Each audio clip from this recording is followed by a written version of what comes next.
Nós vos adoramos, Santíssimo Senhor Jesus Cristo, e vos bendizemos.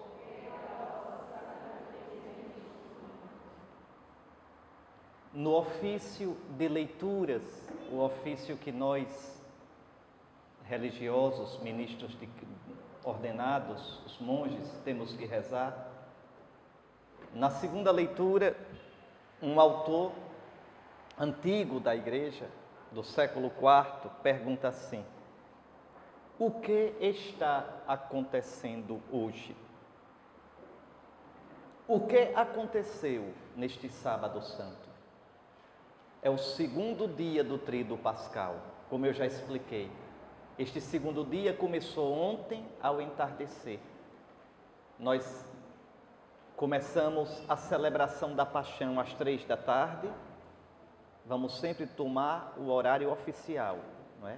A ceia do Senhor às 5 da tarde, a Paixão às 3. Pelas 5, 5:30 estava terminando ontem a Paixão do Senhor. Era o anoitecer. Estávamos entrando no segundo dia do Tríduo Pascal. O Senhor que no primeiro dia, quinta tarde e sexta, se entregara na ceia e na cruz, agora entrara na morte. O que aconteceu nesse sábado santo? O que aconteceu entre o entardecer de ontem e o anoitecer de hoje, o segundo dia do Tríduo? Algo que a gente nunca vai compreender. Olhando de fora, o que aconteceu? O que acontece com qualquer pessoa que morresse antes da ascensão, antes da ressurreição de Cristo. Jesus, como eu disse ontem, foi colocado na cruz. Pelas 3 horas da tarde, morreu. Ficou na cruz um cadáver. A alma humana de Jesus separou-se do corpo, como a alma de todos nós na hora da morte. A alma humana de Jesus ficou naquele estado chamado Sheol, que os gregos chamavam de Hades e que nós chamamos de mansão dos mortos. Atenção que mansão dos mortos não é o túmulo. Mansão dos mortos é o estado de morte, o estado da alma separada do corpo, sem poder ainda ver a Deus. Sem poder entrar na glória do céu, porque os céus estavam fechados para a humanidade. Cristo veio para abri-los e vai abri-los com sua morte e ressurreição. Pois bem, Cristo então, seu corpo foi colocado no sepulcro, sua alma humana está no estado de morte. Ou como diz o Antigo Testamento, de sono, dormindo, entre aspas. Ou seja, está no estado de derrotado pela morte. Que mistério tão grande! Procurem compreender isso. Jesus, nosso Senhor, não só morreu na cruz, mas Ele entrou na morte. Ele experimentou aquilo que todos nós experimentaremos um dia, o drama da morte. Que mistério impressionante, a vida engolida pela morte. O autor da vida, o Deus potente, agora é nada. Nesse segundo dia do Tríduo, Jesus foi cadáver. O que é que um cadáver pode fazer? Nada. Totalmente derrotado, totalmente entregue à morte. Mas aqui vocês têm que entender que não é só uma questão física. A morte, como a gente experimenta, ela é dolorosa, ela amedronta, porque ela está ligada ao pecado. Nós não éramos para morrer desse jeito. Se nós não tivéssemos pecado, é certo que nós não viveríamos aqui para sempre. O ser humano jamais viveria aqui para sempre. A Escritura diz: Deus criou o homem do pó da terra e lhe deu um número contado de dias. Deus já nos criou assim. Só que isto que a gente chama de morte, se nós não tivéssemos pecado, não teria o gosto, não teria o sentido negativo, amedrontador que tem agora. A morte seria para nós bendita, a morte seria para nós como um botão que se abre em flor, como uma entrada na plenitude. Foi por causa do pecado que a morte para nós se tornou amedrontadora, dolorosa, separação dos que a gente ama, separação de corpo e alma. A morte se tornou ameaça do nada, do vazio, do salto no desconhecido.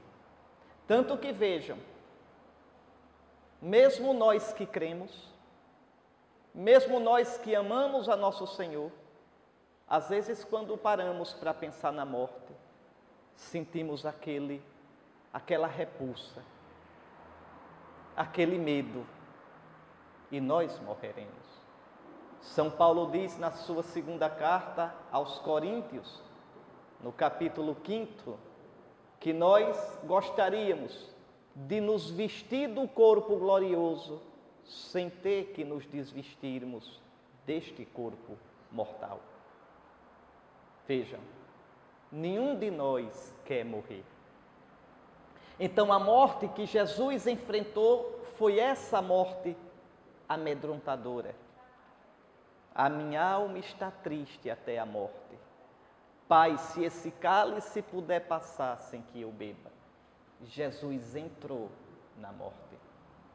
Jesus experimentou a derrota da morte. A morte, não estou falando agora da morte do cristão. Tem que pensar na morte dos que não conhecem a Cristo. Vejam, a morte para a humanidade se tornou, como eu já disse, consequência do pecado. A morte é sinal de afastamento do Deus da vida. Em Deus não há morte. Apartar-se de Deus é cair na morte. Não é só a morte física, é a morte como escuridão, é a morte como ameaça, é a morte como absurdo, é a morte como medo. Pois bem, Jesus na cruz entregou o Espírito. O Espírito aqui não é a alma, atenção. O Espírito aqui é o próprio Espírito Santo que liga o Filho ao Pai. O Espírito que é o vínculo de amor entre o Pai e o Filho. Na cruz, Jesus se tornou totalmente pobre. Nos deu sua mãe e depois entregou o Espírito. Pai, nas tuas mãos entrego o meu Espírito. Isso é um mistério muito grande. Se o Espírito é o vínculo de amor entre o Pai e o Filho, entregar o Espírito é separar-se do Pai, é cair na morte. Jesus morre entregando o Espírito. E São João, no seu Evangelho, diz uma coisa impressionante. Impressionante. Diz assim: inclinando a cabeça, entregou o Espírito. Entrega ao Pai. Pai, nas tuas mãos eu entrego o meu Espírito.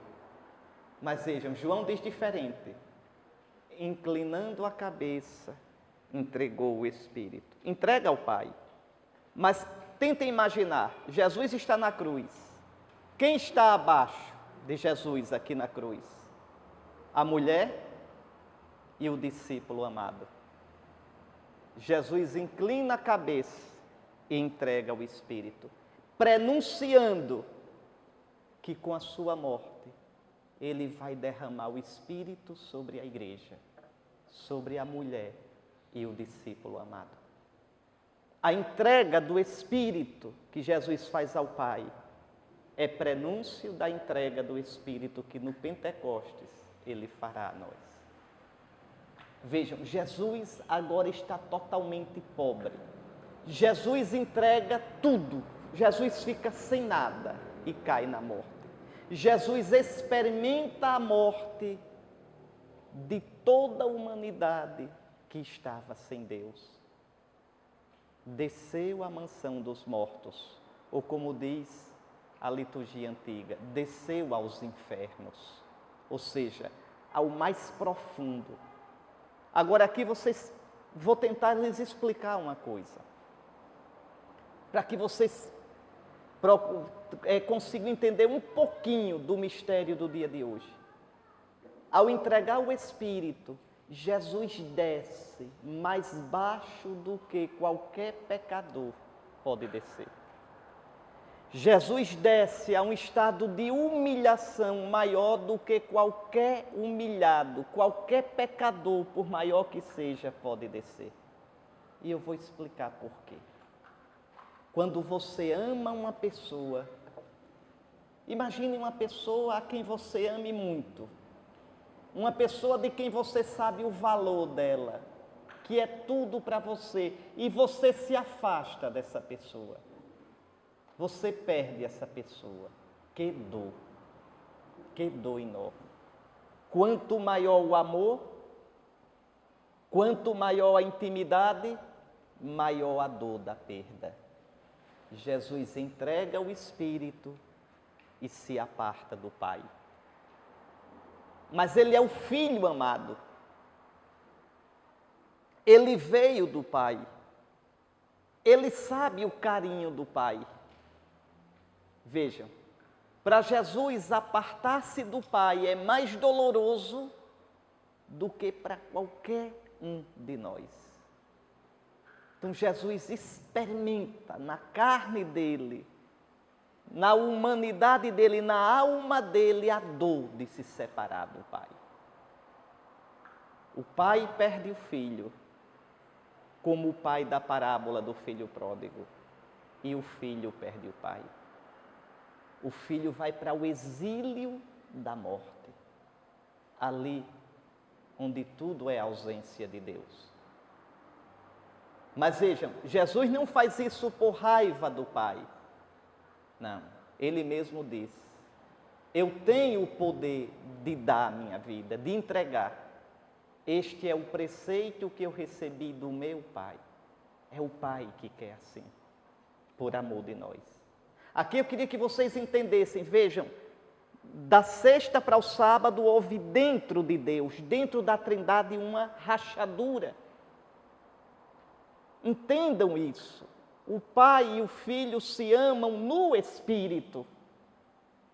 O Pai é o amante, o Filho é o amado, o Espírito é o amor. Ao entregar o Espírito ao Pai, o Filho e o Pai rompem esse elo. O Filho se exila do Pai, caindo na morte. Nunca brinquem com o pecado. Deus deixa que o pecado nosso fira até o mais íntimo da sua vida. Veja, a maldade humana, o pecado do mundo, é capaz de ferir o íntimo da Trindade Santa. Em Deus há uma ferida, uma morte, entre ontem e hoje, por nossa causa. O Filho desce ao mais baixo. O Filho se faz longe do Pai. O Filho agora não pode mais nada. Nada. Entregou tudo ao Pai. Ninguém foi tão pobre quanto Jesus naquela sexta-feira santa, no sábado santo. É esse mistério que hoje a igreja, em silêncio, contempla e adora. Por isso que hoje a igreja não celebra nada. É um dia alitúrgico. Repito, nem comungar se pode no dia de hoje. Nem os doentes podem receber a comunhão. Só quem estiver às portas da morte hoje pode comungar. Mas ninguém. Veja, o esposo foi tirado. A vida foi engolida pela morte. A igreja hoje reza o Salmo 4. Eu tranquilo vou deitar-me, e na paz logo adormeço. Pois só vós, ó Senhor Deus, dai segurança à minha vida. Então, esse é o mistério do Sábado Santo. Hoje é um dia no qual nós deveríamos pensar na nossa morte, no mistério da morte, na morte do mundo, nas mortes do mundo, e lembrar: o meu Senhor morreu como eu. Olhe que consolo! Jesus morreu da nossa morte. Jesus morreu da morte que eu vou morrer, para que eu não morra sozinho. Você, cristão, você pode dizer, na hora da sua morte: Senhor, eu agora entro na morte que tu já experimentaste. Eu te encontro na morte.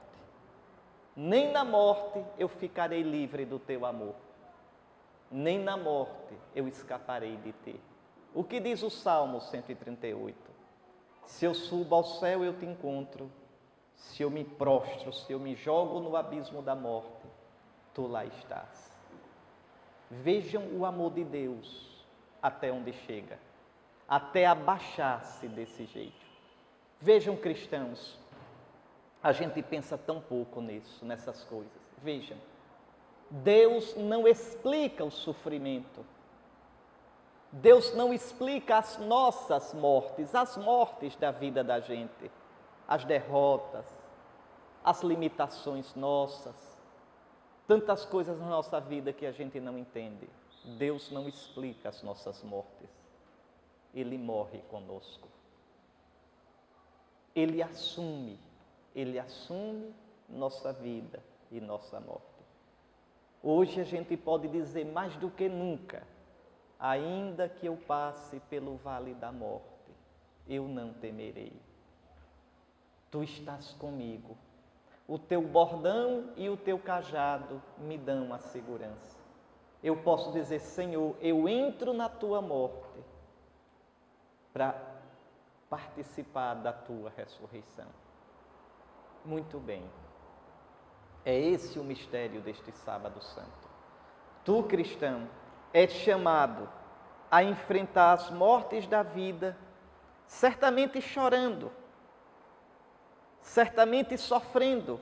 Quem não se magoa? Quem não se entristece? Quem não sente o peso da solidão?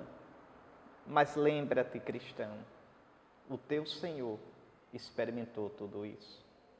Lembra-te, cristão, nem a vida, nem a morte, nem criatura alguma nos poderão separar do amor de Cristo.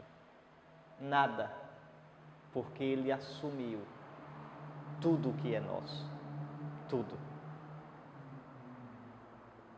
Mas o trido não termina no Sábado Santo.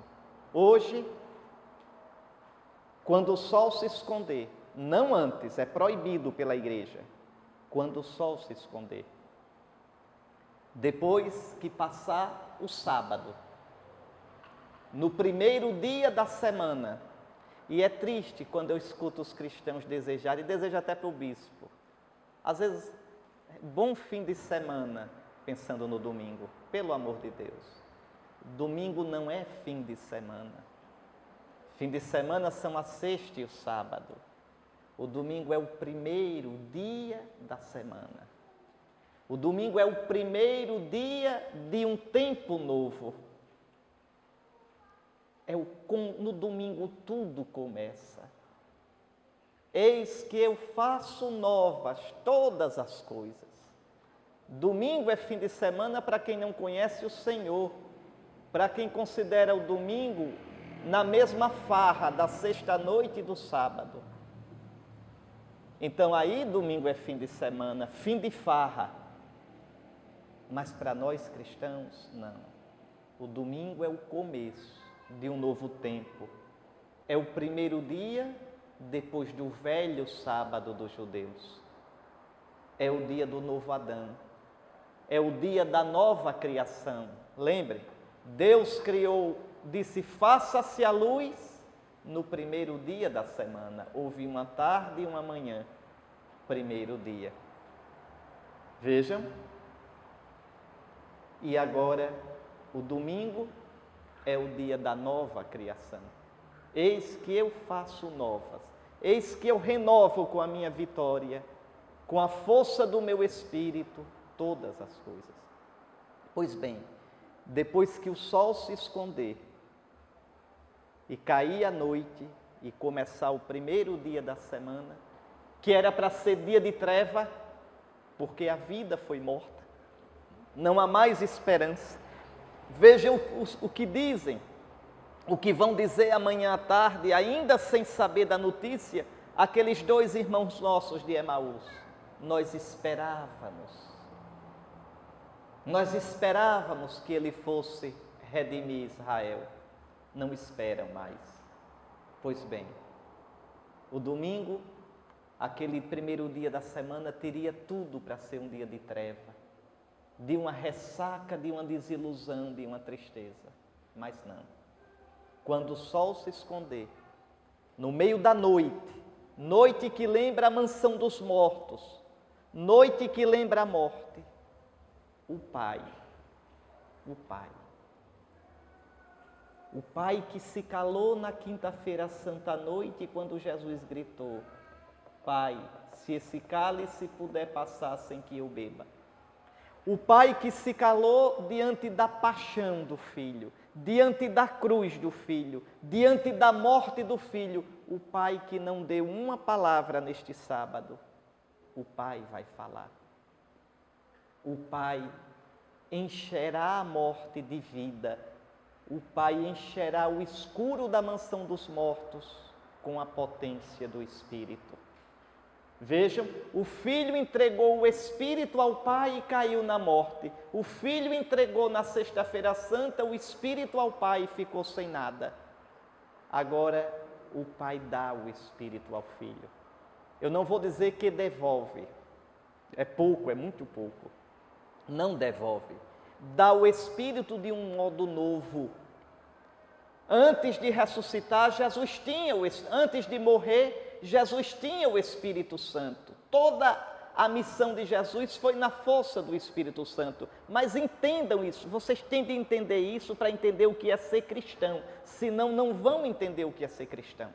Senão nunca vão entender o caroço do cristianismo, a essência. Prestem bem atenção. Jesus, o Espírito Santo, agia nele quando ele estava neste mundo. Mas lembre, Jesus tem a vida dele. Jesus tem a alma humana dele. Jesus tem a vida biológica dele. E alimenta essa vida como? Como nós, bebendo, comendo, dormindo, recebendo a luz do sol que traz energia, vitaminas. Então Jesus tem o Espírito Santo, mas Jesus tem a vida dele. Na cruz, Jesus perdeu a vida dele. Na cruz, o corpo humano de Jesus morreu, necrosou. Na cruz, a alma humana de Jesus deixou o corpo, como deixará o nosso na hora da morte. Agora, o que é que o Pai faz com Jesus? O Pai, dando o Espírito a Jesus na ressurreição, o Pai vivifica com a vida do Espírito o corpo e a alma de Jesus. Jesus não tem mais uma vida como a nossa. Essa vida mortal nossa.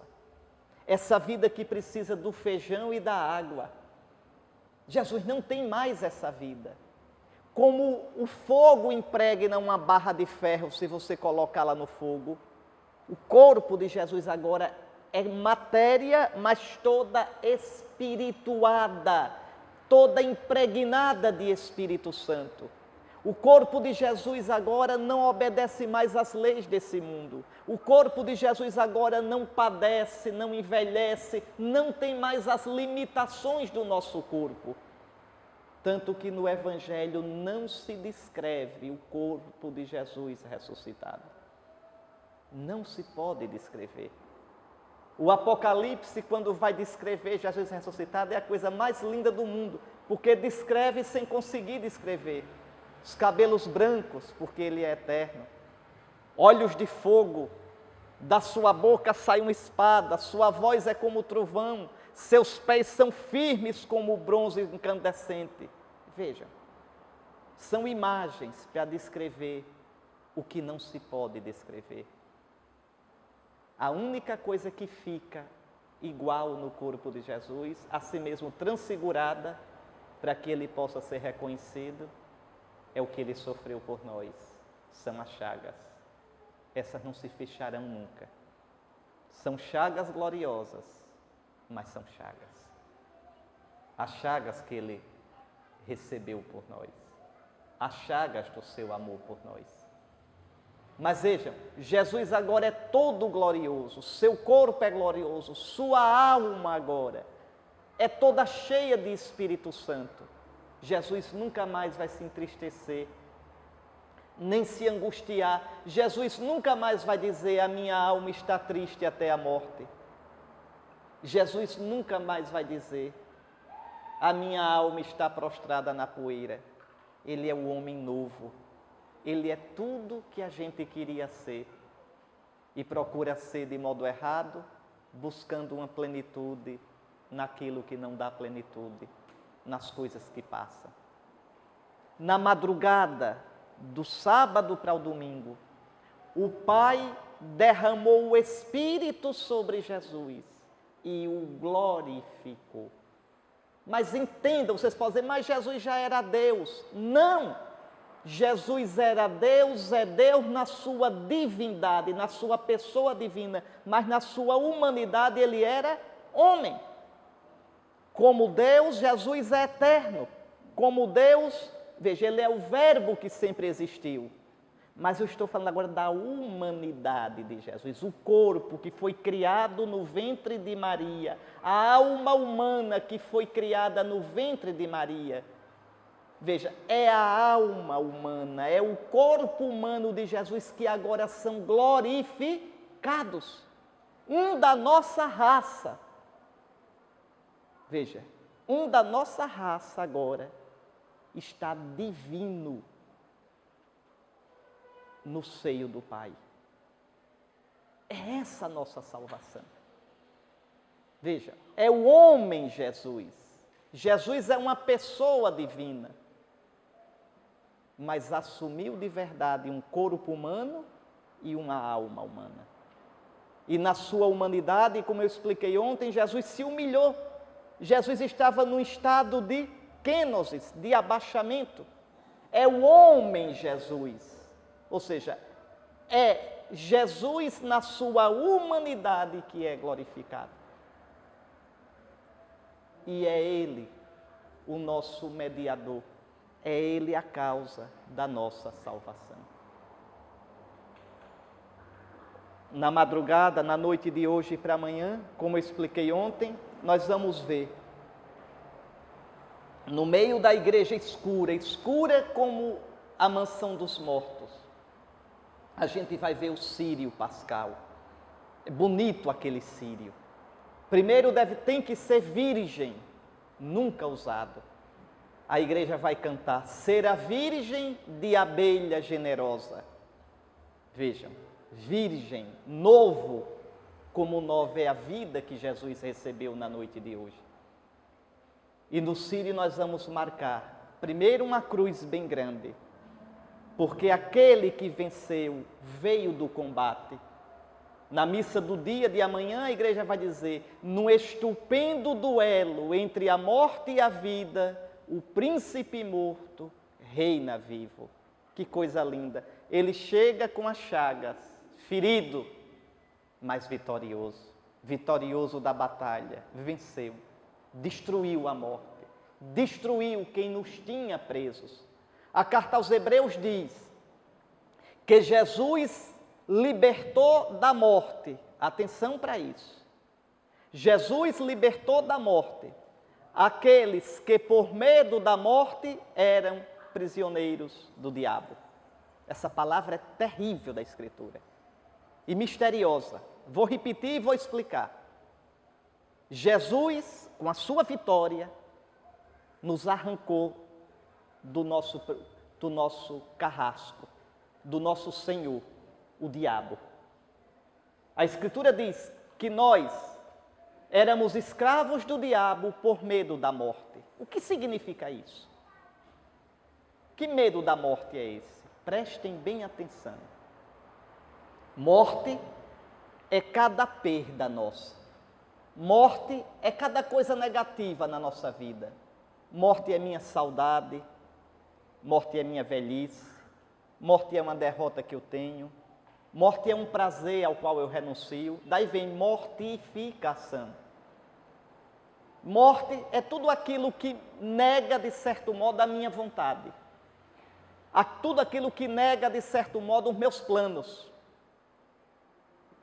Como a gente tem medo da morte, a gente tem medo de perder, a gente tem medo de renunciar, a gente fica escravo do diabo pelo pecado. Eu não quero renunciar a nada. Para não renunciar àquele prazer que é uma morte, eu caio na armadilha do diabo. Para não renunciar ao meu modo de ver, que para mim seria uma morte, eu caio na armadilha do diabo. Por medo da morte, somos escravos do diabo. Por isso Jesus disse, quem não perder a vida, não viverá de verdade. Mas não é perder a vida tua, é perder a vida por Ele, com Ele. Então o diabo nos tenha e nos tem. Se a gente tiver medo de morrer com Cristo, o diabo não será nosso patrão, nos prometendo vida, sem dar vida nenhuma. Não, você está apaixonado, mesmo numa paixão errada, vá atrás, não se negue, não se reprima, vá. Você vai morrer para o seu amor, vá, e você vai, escravo do diabo. Não, esse negócio aqui está errado, mas vai lhe dar lucro, vá atrás, não se negue, aproveite a vida. E você, com medo da morte, com medo de se negar, com medo de perder, você vai atrás, escravo do diabo. Por medo da morte, o diabo nos mantém escravos. A gente querendo segurar a vida para a gente, do nosso jeito, uma vida que não é vida. Uma vida que não enche o coração, que é gambiarra, que é imitação de vida. Vocês sabem disso. Nada nesse mundo nos dá a vida que a gente procura. Nada. Até as coisas boas que nos alegram, até as coisas boas que nos realizam, a gente sente que ainda não enche o nosso coração. Sente que ainda não é isso que me realizou. São escoras, gambiarras, coisas provisórias. Pois bem, o Senhor, ressuscitando, nos livra da morte. O Senhor nos arranca, entenda. Jesus, ao ressuscitar, nos arranca da morte. Eu disse a vocês que Jesus se fez solidário conosco. Desceu lá embaixo, ao mais baixo que se pode descer, experimentando a distância de Deus. O sábado santo é o dia do exílio do Filho de Deus. O Filho que entrega o Espírito e fica longe do Pai. E se sente mais longe, já expliquei, vou repetir, do que qualquer um dos outros mortos. Porque ele veio do seio do Pai. Ele sentiu o drama de estar longe do Pai, como o filho pródigo, que lá no exílio lembra de quem é o Pai, sente saudade do Pai. Assim está o Filho, não por raiva do Pai, não por rebeldia, mas por amor ao Pai, ele se exilou para nos salvar. Pois bem, na madrugada do domingo, quando o Pai derrama o Espírito sobre Jesus, clareia a mansão dos mortos com a luz do Espírito. Como a glória de Cristo no Tabor iluminou Moisés e Elias. A glória, na madrugada de hoje para amanhã, o inferno, a mansão dos mortos se tornou luz pura. Era o Pai derramando o Espírito sobre o Filho. E o Filho ressuscita. E aquele, veja, e leva com ele, vem do mais baixo levando todo mundo com ele. Todos aqueles que no Antigo Testamento, antes dele, ou todos aqueles que mesmo agora não o têm porque não o conhecem, mas entram na morte, e experimentam a luz de Cristo, ressuscitam com Ele. Por isso, depois de ressuscitado, Ele nos chama de irmãos. Vão dizer aos meus irmãos. Vejam. Por isso Ele, que é o unigênito do Pai, Ele é o Filho único do Pai, agora se torna o primogênito de muitos irmãos. Jesus, veja, a Páscoa, a vitória de Jesus é a nossa vitória. É a nossa vitória. Jesus agora, cheio do Espírito Santo, entra na glória do Pai. Aqui vocês... Já disse isso no ano passado, no ano atrasado. Se pregasse aqui no próximo ano, diria novamente. Se vocês estivessem dentro do túmulo, na madrugada de hoje para amanhã, o que é que vocês viriam? Estava lá o corpo, o cadáver de Jesus. O cadáver de Jesus foi enrolado com um lençol. Pegam o lençol assim, numa pedra, colocam o cadáver e, veja, como os judeus deveriam lavar o cadáver, mas quando o cadáver morre ferido, ensanguentado, não se lavava, para que o sangue não caísse por terra. Era uma maldição. Lembre do castigo que Deus dá a Acabe. O profeta Elias diz: os cachorros vão lamber o teu sangue. O teu sangue escorrerá onde as prostitutas se lavam. E foi a maldição de Acabe. Morreu ferido e o carro de guerra ficou sujo de sangue e levaram para a fonte para lavar. E a Escritura diz: os cachorros lamberam e as prostitutas se lavaram naquela água. Lembre, o sangue simboliza a vida. Então, quando um judeu morria ferido, não se lavava. Jesus não foi lavado, e também pela pressa, porque já estava chegando o sábado, à tarde, da sexta-feira já era o sábado, que naquele ano era dia de Páscoa, 14 de Nisan, 7 de abril. Ou melhor, 8 de abril naquele ano, o sábado, 7 a sexta. Então vejam, colocam o lençol, o cadáver de Cristo, o lençol é comprido, atravessa a cabeça de Cristo, cobre o rosto, o tórax e vai até novamente os pés. Este lençol é aquele lençol que nós, de modo errado, chamamos de sudário. Não é sudário, é um lençol e está em Turim. Aquele lençol é o lençol que envolveu Jesus. Ali não tem dúvida, não tem como. Aquele lençol é o lençol que envolveu o nosso Salvador. Agora, depois que eles envolviam, por cima eles colocavam um sudário. E o que é esse sudário? A palavra sudário, veja, vem de suor. Sudário é o lenço que recolhe o suor. Então, eles colocavam no rosto, só sobre o rosto, um sudário empapado de unguento, como uma homenagem ao morto. Então, se vocês estivessem naquele túmulo, vocês viriam o corpo, o cadáver envolto no lençol e o rosto por cima do lençol, coberto com um sudário. E se vocês estivessem naquele túmulo de madrugada, vocês iriam ver uma coisa intrigante. Com toda certeza, viriam isso. De dentro do lençol, de dentro do cadáver, uma enorme luminosidade. E depois, o lençol murchar. Pronto. Não está aqui. Não está mais aqui. Foi essa luminosidade, foi essa energia, foi essa glória, foi essa abundância de vida que a Escritura chama de Espírito Santo, que impregnou, que marcou aquele lençol. É o Pai derramando a plenitude do Espírito no Filho. É o Pai glorificando o Filho. E agora, onde é que está o corpo de Jesus? Onde é que está a alma humana de Jesus? entraram na glória do Pai. Entendam isso. Jesus entra na glória do Pai na hora da ressurreição. A ressurreição não acontece neste mundo. Jesus morreu neste mundo no dia 7 de abril.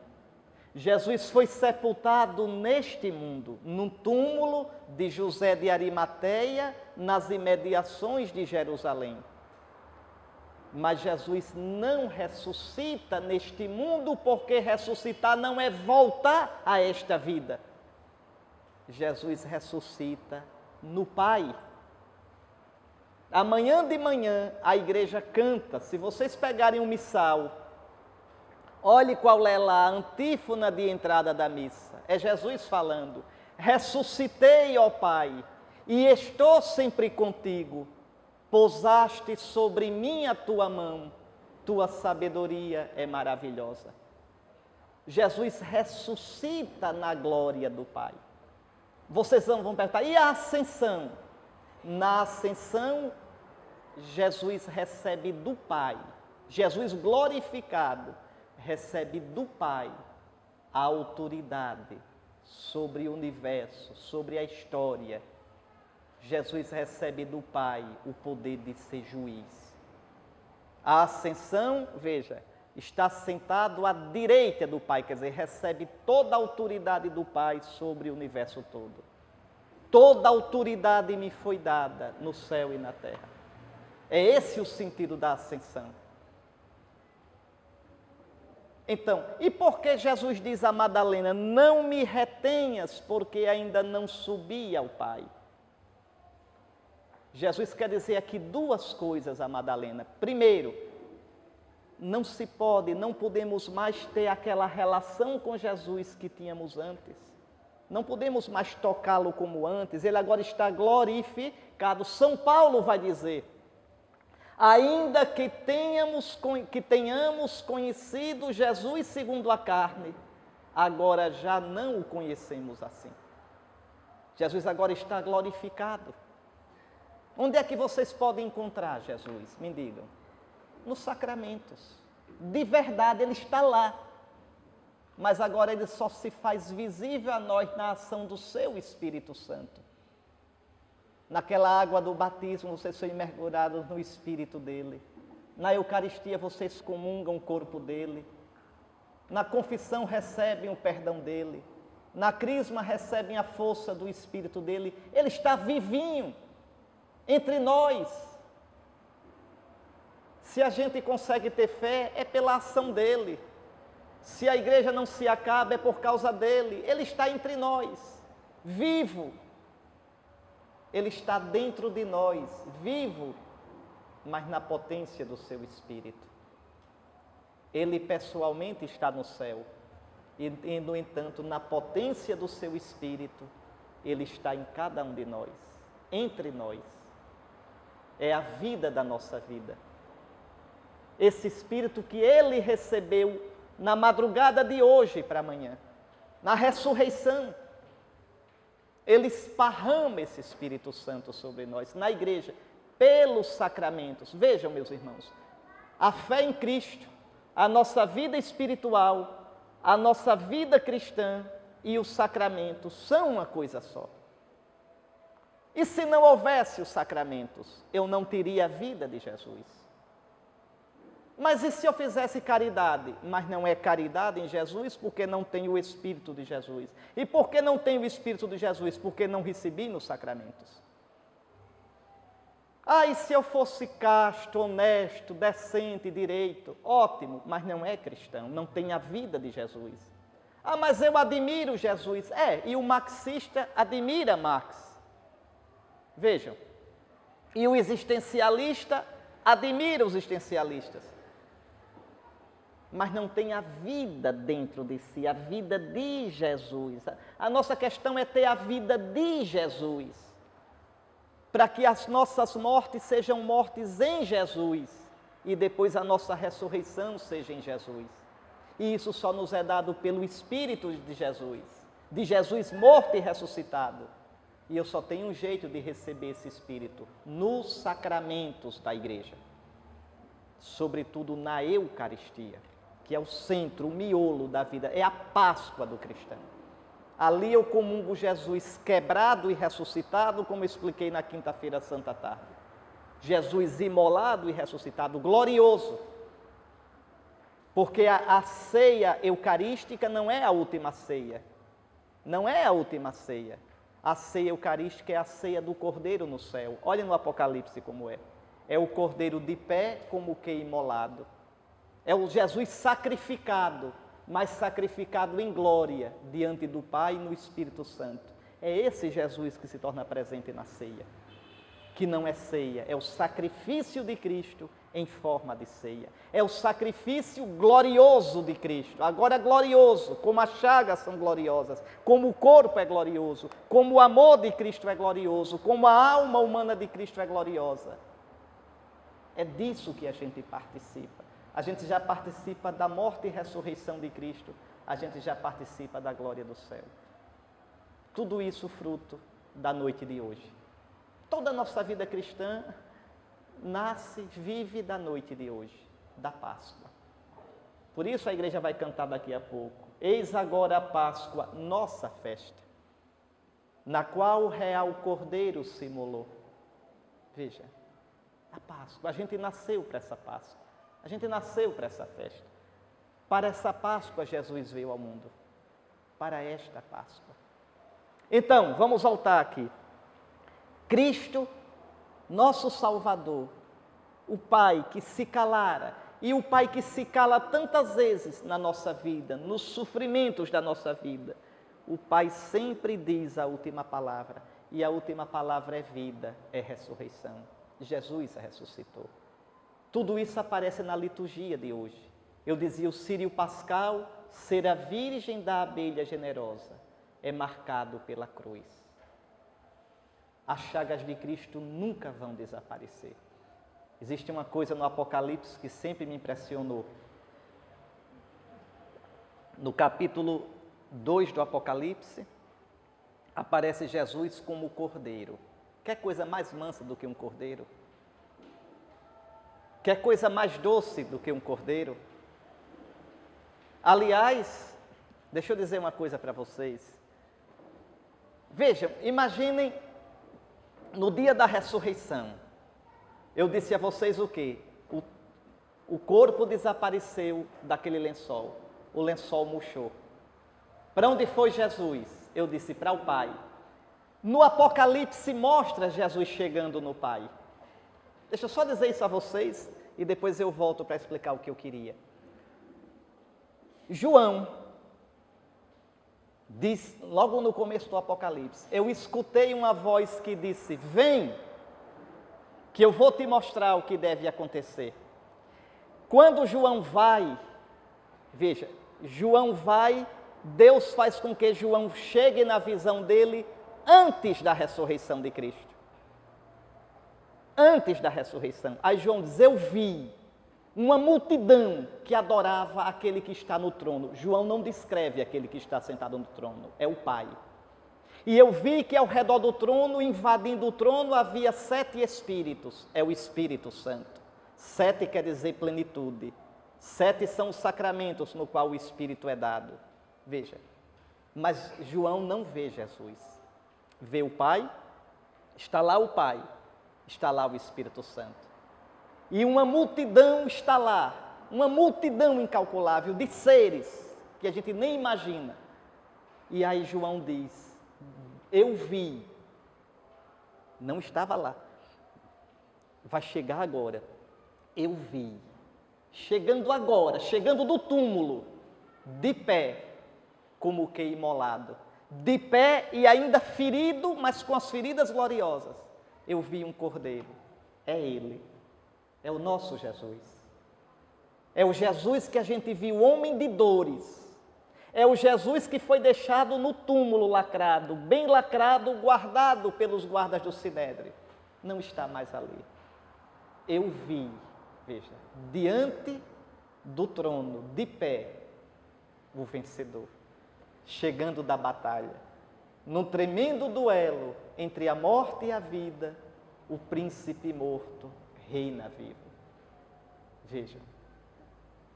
E ele chegou, antes de ele chegar, João tinha visto um livro selado. Que livro selado é esse? É o livro da história humana.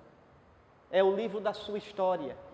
E uma voz perguntou a João, só para instigá-lo, só para entristecê-lo, só para magoá-lo, como magoa a gente. Quem pode abrir esse livro? Quem pode romper os seus selos? Quem pode entender? Quem pode ler o livro da sua história? Quem pode interpretar a sua dor, a sua ferida, a sua chaga? Quem pode interpretar as dores do mundo, as injustiças da história? Coisas que parece até que Deus não existe. Quem pode? Ninguém podia. Um silêncio no céu.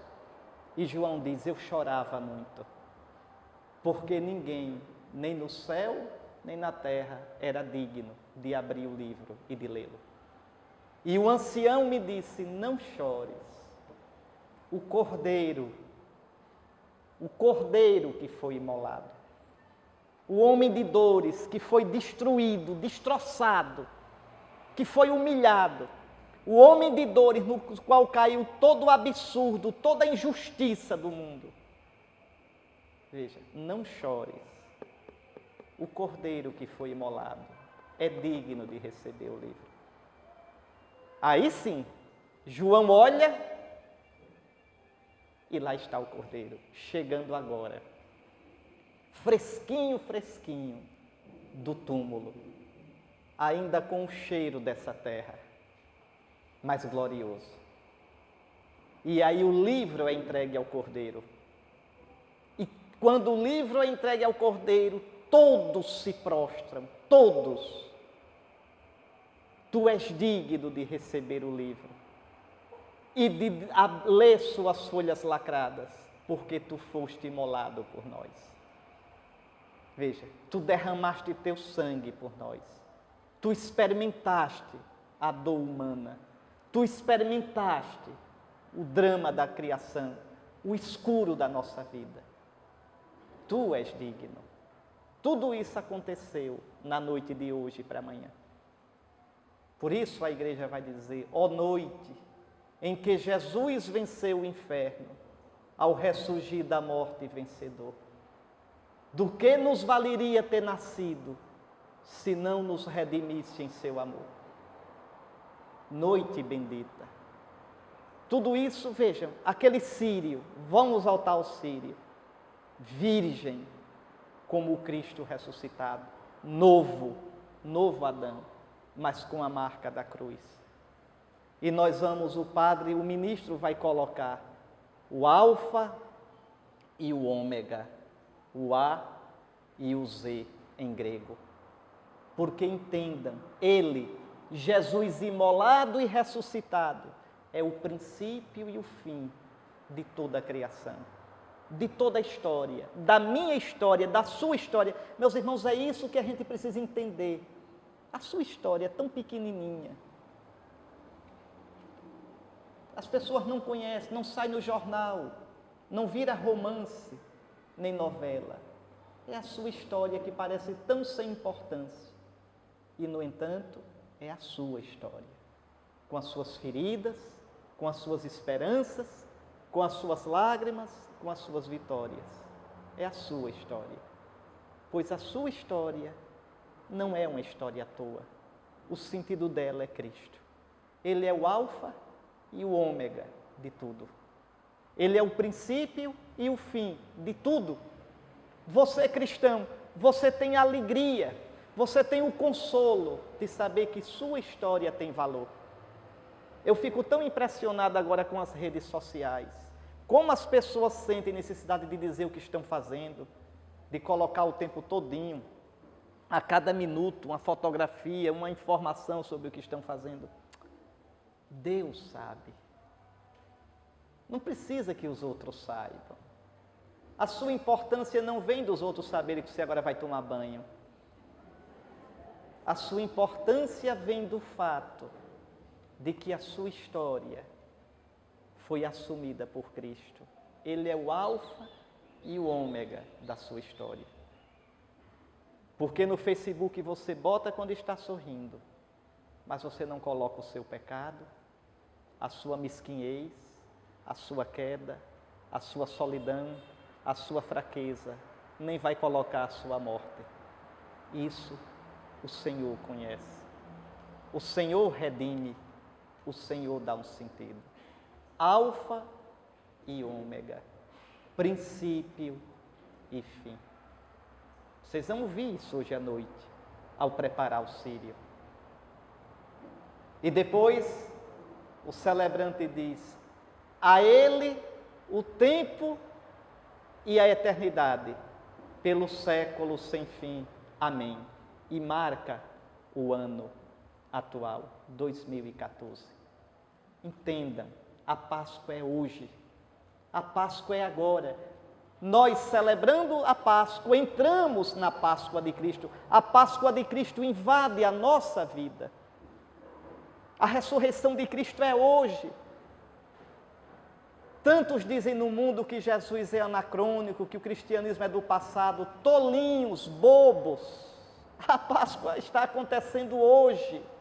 Cristo é mais novo do que esses que dizem isso. Nada é tão novo quanto Cristo. Nada é tão futuro quanto Cristo.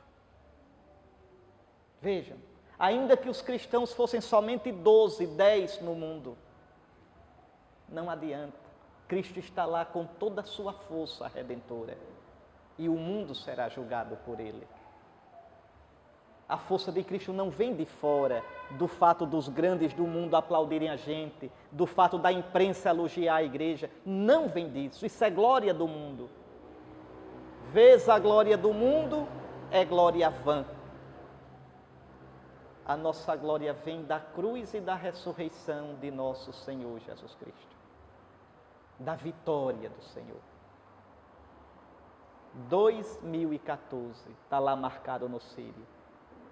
E depois então o celebrante pega 5 grãos feitos de incenso e vai cravando um por um em forma de cruz. Por suas santas chagas, suas chagas gloriosas, o Cristo Senhor nos proteja e nos guarde. Amém. Veja, e depois acende o círio, com fogo que simboliza o Espírito Santo, Espírito que é glória, Espírito que é luz, Espírito que é vida. E no meio da igreja escura, como escura era a mansão dos mortos, o Sheol, os infernos, a igreja entra pelas mãos do ministro, proclamando: eis a luz de Cristo. E a gente não mais de joelhos, como ontem, quando cantamos vinde e adoremos, nos ajoelhando diante do lenho da cruz, a gente agora de pé canta: graças a Deus, graças ao Deus de Israel, graças ao Deus a quem Jesus chamava de Pai, porque Ele é fiel, Ele ressuscitou o seu ungido, o seu Filho amado da morte. Eis a Páscoa, nossa festa. Eu queria agora, tenham um pouquinho de paciência, se estiverem cansados, podia cantar alguma coisa, ou pode ir direto? Vai direto? Então eu queria ler 2 textos da liturgia de hoje. A liturgia de hoje é longa, a liturgia de hoje deve ser longa, a liturgia de hoje deve ser cansativa, porque é uma vigília em honra do Senhor. Primeiro a gente faz as leituras do Antigo Testamento, 7 leituras. Para quê? Para mostrar como a Páscoa foi sendo prefigurada. Como Deus foi preparando tudo para chegar na ressurreição de Cristo. Mas eu queria ler as 2 leituras da missa mesmo, que são o Evangelho de hoje e a Epístola. Para meditar com vocês um pouco mais ainda no sentido da ressurreição do Senhor. O Evangelho de hoje à noite, é o de São Mateus, capítulo 28, versículos 1 a 10. Escutem. Depois do sábado, e agora vocês entendem o que significa isso, passou o sábado, passou a antiga criação, ao amanhecer do primeiro dia da semana, agora sim o sol está começando a brilhar. Alguma coisa houve e ninguém sabe ainda. Madalena não sabe, as mulheres não sabem, ninguém sabe. Mas alguma coisa houve no meio daquela noite. É a noite mais bendita do ano. É a noite mais bendita da história. É a noite de hoje para amanhã. Nessa noite tudo aconteceu. Nessa noite, quando tudo era escuro, Deus disse, faça-se a luz. E a luz foi feita e o mundo começou. Nessa noite, quando Abraão ia matar Isaque, Deus poupou Isaque. É a segunda leitura que hoje vocês vão escutar nessa noite. Nessa noite, Deus abriu o mar vermelho. Nessa noite, Deus ressuscitou Jesus. E numa noite como essa, Deus fará um dia, o mundo todo passar para a eternidade, para a glória. É a noite santa, a noite da Páscoa. A noite onde tudo aconteceu. Hoje à noite a igreja vai dizer, ó noite, só tu soubeste a hora em que o Cristo da morte ressurgia, e por isso de ti foi escrito, a noite será luz para o meu dia. É essa noite. Essa noite. Então vejam, ao amanhecer do primeiro dia da semana, Maria Madalena e a outra Maria, é Maria de Cleófas, a mãe dos filhos de Zebedeu. Pois bem, desculpe, é Maria de Cleófas, mãe de 2 discípulos de Jesus. Então, foram ver o sepulcro. Elas pensam que o cadáver de Jesus está lá. Elas pensam que Jesus está morto. Elas não sabem o que aconteceu. Ninguém sabe. Porque não aconteceu nesse mundo.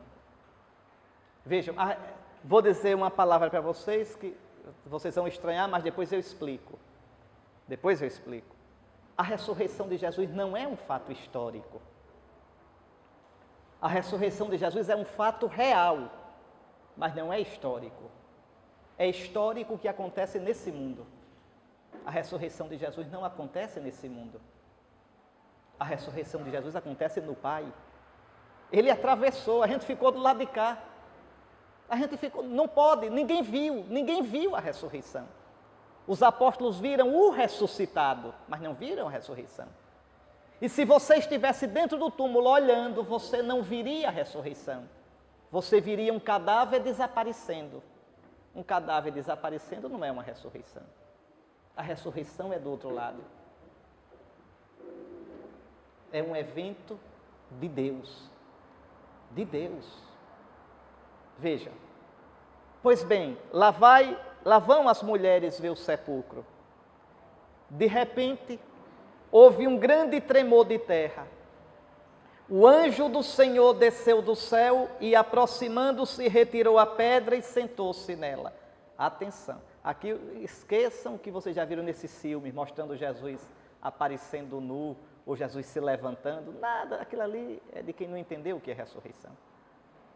Esse anjo vai abrir o túmulo, não é para Jesus sair, é para as mulheres entrarem e verem que o túmulo está vazio.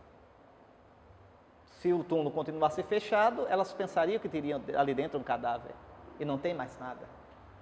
Veja, elas vão fazer a mesma experiência que quem foi à Terra Santa já fez. É porque a gente é danado para ver as coisas e não enxergar. Vocês querem maior alegria para um peregrino cristão quando chega no túmulo e entra e não encontra ninguém? Não encontra ninguém. A única coisa que tem dentro do Santo Sepulcro é um pequeno estandartezinho, uma banderolazinha, escrito, ressuscitou. Não está aqui. Não adianta procurar. Não está aqui. Ressuscitou. Veja, essa experiência que a gente faz quando vai a Jerusalém, essas mulheres vão fazer na madrugada do sábado para o domingo. Na madrugada do domingo. Vejam, o anjo do Senhor desceu do céu e, aproximando-se, retirou a pedra e sentou-se nela. Sua aparência era como um relâmpago. Ou seja, você não pode imaginar, ninguém sabe como é a aparência de relâmpago. Esse é o jeito da Escritura dizer sem dizer nada. Tá certo? A gente escuta, ele tinha a aparência de um relâmpago. E o que é uma aparência de relâmpago? Veja. Sua aparência era como um relâmpago e suas vestes eram brancas como a neve. Os guardas ficaram com tanto medo do anjo que tremeram e ficaram como mortos. Então o anjo disse às mulheres: não tenhais medo. Sei que procurais Jesus, que foi crucificado. Ele não está aqui.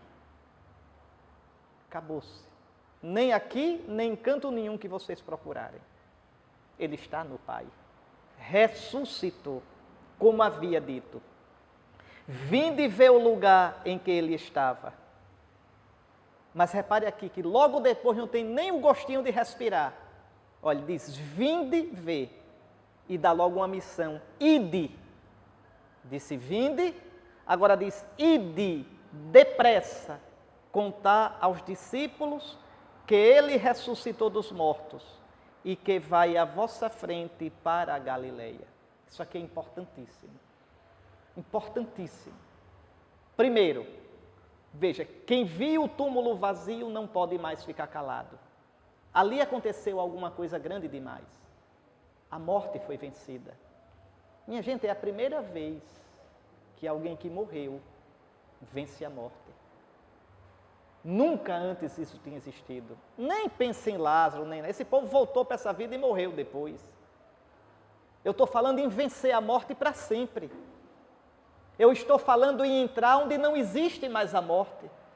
Eu estou falando em entrar na vida plena. Da nossa raça fez isso, Jesus. E, como diz São Paulo, ressuscitou como primícias de todos os que vão adormecer. Ressuscitou como primeiro fruto. Na dele, a nossa ressurreição está garantida. Nós não ficaremos na morte, nós vamos morrer. Não sei o dia da morte de cada um. Será o meu dia, o dia mais importante da minha vida. Mais importante. A gente vai estar lá, ou numa cama, ou de um modo imprevisto, sabe Deus como. E o mundo vai continuar, os carros passando, as pessoas dançando, trabalhando. Mas naquele momento, naquele dia, eu morrerei. É a minha morte. Eu posso estar cercado de pessoas, até pegando na minha mão, dizendo, a gente está aqui, a gente ama você. Não adianta. Só quem vai morrer sou eu. Eles ficam. Só eu vou entrar. Só eu vou passar pelo vale da morte. E a questão é essa. Na hora em que meus olhos se fecharem para esse mundo, o que me espera? O nada, o vazio ou uma vida plena? Essa é a questão mais importante da vida. Pois bem, o nosso irmão Jesus venceu a morte. Ele ressuscitou. E de tal modo apareceu aos 12. E de tal modo os 12 tiveram certeza que por isso ficaram doidos, largaram tudo, saíram pelo mundo pregando e todos eles deram a vida por isso. Pela certeza que tiveram, pela experiência que fizeram. Comeram e beberam com ele, viram-no ressuscitado. E é por isso que nós somos cristãos. Nós somos cristãos porque cremos que Jesus venceu a morte. E a gente quer vencer a nossa também. E só pode vencer com ele. Por isso somos cristãos. Por isso comungamos com ele. Comungamos o corpo vivo dele para ter a vida dele. Por isso fomos batizados nele, para ter o espírito de vida dele plantado em nós. Por isso. Veja, toda a vida cristã é vida pascal, é vida por causa da Páscoa, é vida para a Páscoa. Todo o resto que a gente faz, que a gente vive, que a gente diz, é por causa disso. Por isso que a Páscoa é a nossa festa, é a grande festa. cristã. Então, mas veja, ele ressuscitou dos mortos e vai à vossa frente para a Galileia. Atenção para esse detalhe. Isso é importantíssimo. E eu já expliquei isso aqui a vocês uma vez. O judaísmo, toda a religião judaica se prendia à Judeia, a Jerusalém, ao templo, ao sacrifício do templo. Agora Jesus espera os seus. Querem encontrar Jesus? Saiam de Jerusalém. Não é mais no judaísmo. Não é mais nas práticas judaicas. E onde é que está Jesus? Na Galileia. Mas a Galileia é região dos pagãos. A Galileia é região de pagãos misturados com judeus. Vão para a Galileia. Lá vocês vão vê-lo. Galileia é o mundo. Galileia são as situações do mundo. Vão para a Galileia. Galileia é o seu trabalho. Galileia é a sua vida de família. Galileia é a missão onde Nosso Senhor lhe manda. Vão, não tenham medo. Vão para a Galileia. Mas a gente é fraco, eu não tenho força, eu estou só. Não. Ele está lá. Vão. Vão. Lá vocês vão vê-lo. Vocês não vão vê-lo mais no templo de Jerusalém. Acabou-se. Na Galileia o vereis. E se não for? Se não forem, não vão vê-lo. Vão para a Galileia. É isso que Nosso Senhor está dizendo. É esse o recado que Ele está mandando. Escutem. E o anjo termina, corta o assunto. É isto que vos tenho a dizer. Pronto. Não tem nenhuma curiosidade para matar, nada. É isto. Ele ressuscitou, vão para a Galileia e lá vocês vão vê-lo. Escutem. As mulheres partiram depressa do sepulcro. Estavam com medo. Coitadas, como é que a gente estaria numa situação dessa? Veja, não sabe, é muita notícia para você processar, não dá. É por isso que as narrativas dos encontros de Jesus com o ressuscitado, elas são desencontradas. Vocês vão escutar essa semana todinha, de domingo a domingo que vem, as narrativas, elas não se encaixam. Foi muita coisa, muito intensa, em muito pouco tempo. A memória da igreja ainda hoje ficou rodando. Ainda hoje a memória da igreja roda. Agora repare coisa linda, os textos das aparições não batem um com o outro e a igreja nunca mexeu neles. Deixe assim, porque foi assim que a gente experimentou. Foi como um tsunami que deixou a gente ainda hoje está rodando com isso que aconteceu. É a maior prova de que esses textos são fresquinhos, daquele tempo mesmo. Veja, não foram polidos depois, arrumadinhos, não. Aqui está todo o susto, aqui está todo o espanto da igreja. Pois bem, as mulheres então correram com grande alegria para dar a notícia aos discípulos. De repente, Jesus foi ao encontro delas. Onde ele estava que apareceu de repente? Atrás de um sicômoro? Atrás de uma oliveira? Não, no Pai.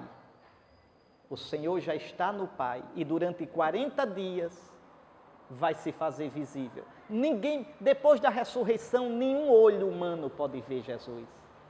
Depois da ressurreição, nenhuma mão humana pode tocar Jesus, a não ser que ele se faça ver e se deixe tocar. É ele quem toma a iniciativa, é ele quem vem ao encontro. Os discípulos não viram Jesus, Jesus deixou-se ver pelos discípulos. É bem diferente. Eu posso dizer, eita, olha aquela cruz ali.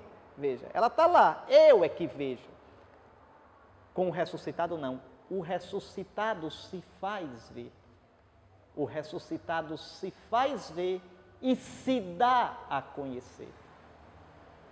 Pilatos não poderia ver Jesus. Caifás não poderia ver Jesus. Os saduceus não poderiam ver Jesus. Vê-lo agora quem ele quiser que veja. Reconhece-o quando ele se dá a reconhecer. Vocês têm que entender que com a ressurreição tudo muda em Jesus. Tudo muda. Ele agora é Senhor e Cristo. Senhor, Adonai, como eu expliquei ontem. Então vejam, de repente, Jesus foi ao encontro delas e disse, alegrai-vos. E dá-se a conhecer. As mulheres aproximaram-se e prostraram-se diante de Jesus, abraçando os seus pés.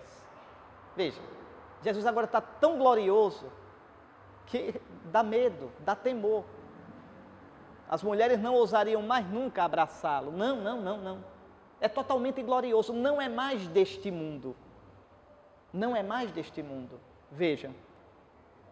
Então Jesus disse a elas, o que vai dizer sempre a nós, não tenhais medo. Não tenhais medo. A gente tem. Se acaba de medo. A gente parece que vai ser engolido pelo mundo e pela vida. Não tenhais medo. Ide anunciar aos meus irmãos. É a primeira vez que Jesus chama a gente de irmão. Nunca tinha chamado. Veja. Ide dizer aos meus irmãos. E por que ele chama a gente de irmão? Porque ele vai dar a gente o seu Espírito. Na tarde desse dia, no cenáculo, ele vai soprar e vai dar o Espírito. O Espírito do Filho, que vai clamar também em nós, Abá, Pai. Veja, ide dizer aos meus irmãos que se dirijam para a Galileia. Lá eles me verão. São Mateus quer deixar claro, que só se pode encontrar Jesus na Galileia da vida. Só se pode encontrar Jesus na Galileia do mundo. E não é a gente que leva Jesus. Jesus já está lá esperando a gente. Mas é preciso ir. E lá a gente vai sentir a força dele. A igreja precisa tanto ter essa certeza, para não ter medo. A nossa tentação é colocar muito a confiança da gente nos nossos planos, na nossa força, nos cursos que faz, na nossa competência. Isso vale tão pouco. Isso vale tão pouco. Os 12 não tinham qualificação nenhuma. Os 12 só tinham uma experiência, uma certeza. Ele ressuscitou e vai à nossa frente. E se mandaram pelo mundo. Se mandaram. Pareciam um bando de doido. Mas por que fizeram isso? Não era tão mais cômodo ficarem ali juntinhos, se apoiando um ao outro? Não tem jeito. A notícia era grande demais para eles guardarem para ele. Não tem como. Quem experimenta, quem viveu uma experiência dessa, não tem como ficar quieto. Tem de algum modo de meter a vida todinha nisso. É isso que os cristãos, é isso que todo aquele que descobre Jesus de verdade continua fazendo. De algum modo, endoida. De algum modo se torna diferente dos outros. Ou se mete no mosteiro para rezar a vida toda, ou vai para o deserto, ou vai pregar o evangelho, ou na sua casa, na sua família, tem um comportamento totalmente diferente. Não pode, não tem como não comprometer a vida todinha. Quando a sua vida, meu irmão, for uma vida como a dos outros, bem normal, é porque você perdeu a experiência do que é Jesus morto e ressuscitado. Aquela experiência deixou de ecoar em você. E aí ficou só uma ideia.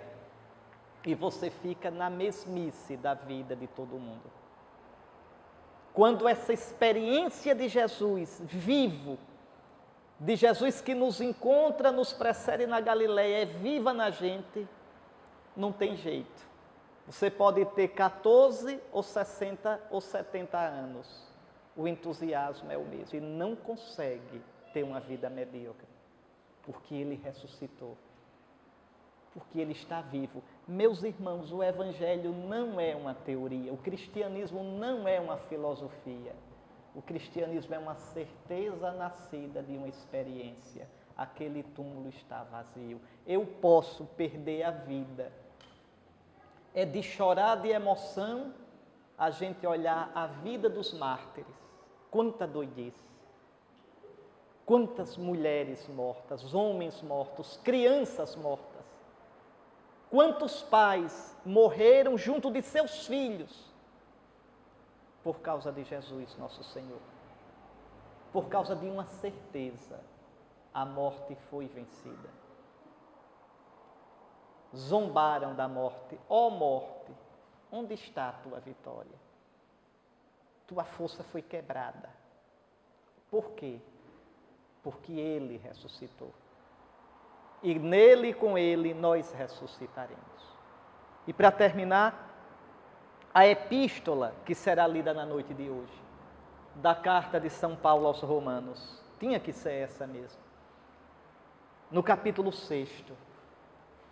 Irmãos, como eu queria que vocês escutassem essa palavra para você, para nós, porque realmente é para nós. Irmãos, será que ignorais que todos nós, batizados, quer dizer, mergulhados em Cristo Jesus, é na sua morte que fomos batizados? Hoje a igreja vai batizar tantos filhos pelo mundo todo. Quando vocês mergulharam naquela água, vocês mergulharam na morte de Cristo. Eu expliquei ontem que o mar, a água, simboliza a morte. Nós mergulhamos na morte com Cristo. A morte de Cristo se tornou nossa morte, para que a gente morra cada dia como Cristo. Cada mortezinha nossa, não tenham mais medo da morte, porque você morre com Cristo. A renúncia que você faz, a perda que você tem por causa de Cristo, tudo isso é com Cristo. Será que ignorais? Será que não sabeis? Será que vos esquecestes que todos nós batizados em Jesus Cristo é na sua morte que fomos batizados? Pelo batismo na sua morte fomos sepultados com Ele, para que, como Cristo ressuscitou dos mortos pela glória do Pai, a glória do Pai é o Espírito Santo, viu? Assim também nós levemos uma vida nova. A gente já vive agora a vida que a gente vai ter no céu, a vida do Espírito Santo. Ainda está em semente em nós, mas no batismo a gente já recebeu a vida do Espírito de Cristo ressuscitado. Pois, se fomos de certo modo identificados a Jesus Cristo por uma morte semelhante à sua, seremos semelhantes a Ele também pela ressurreição. Sabemos, vocês já sabem disso, que o nosso velho homem foi crucificado com Cristo, para que seja destruído o corpo de pecado. O que é o corpo de pecado? É a minha natureza humana toda enquanto pecadora. Meus pensamentos, meus sentimentos, meus instintos, meus afetos, meu corpo, minha alma, tudo isso que sou eu, ainda marcado pelo pecado, é destruído no batismo. Começa a arruinar-se pela força do Espírito de Cristo. Com efeito, aquele que morreu está livre do pecado. Nós morremos para o pecado. Nós somos nova criatura. Se, pois, morremos com Cristo, cremos que também viveremos com Ele. Sabemos que Cristo, ressuscitado dos mortos, não morre mais. A morte já não tem poder sobre Ele, pois aquele que morreu, morreu com Cristo, morreu para o pecado uma vez por todas. Mas aquele que vive com Cristo, é para Deus que vive. Assim, irmãos, vós também considerai-vos mortos para o pecado e vivos para Deus em Jesus Cristo. Hoje à noite, em tantas igrejas, haverá batismos. Que coisa impressionante. Chegarão pessoas que vivem essa vida biológica e psíquica. Pessoas que não têm a vida de Cristo. Não têm, não são nossos irmãos. Podem ser nossos amigos, mas não nossos irmãos na fé. Pessoas velhas, da velhice da humanidade velha. Pode ser um recém-nascido, é velho. A humanidade já nasce velha. E vocês vão ver. Aproximam-se da pia batismal, daquela água sobre a qual foi invocado o Espírito do Cristo ressuscitado. E eles serão lavados na morte de Cristo. Serão mergulhados na morte de Cristo. No corpo e na alma serão mergulhados. E aquela água é símbolo do Espírito. O mesmo Espírito no qual o Filho se ofereceu ao Pai na cruz. O mesmo Espírito que o Filho entregou ao Pai na Sexta-feira Santa. O mesmo Espírito que o Pai derramou sobre o Filho no domingo da ressurreição. E eles, só com aquele gesto tão simples, tão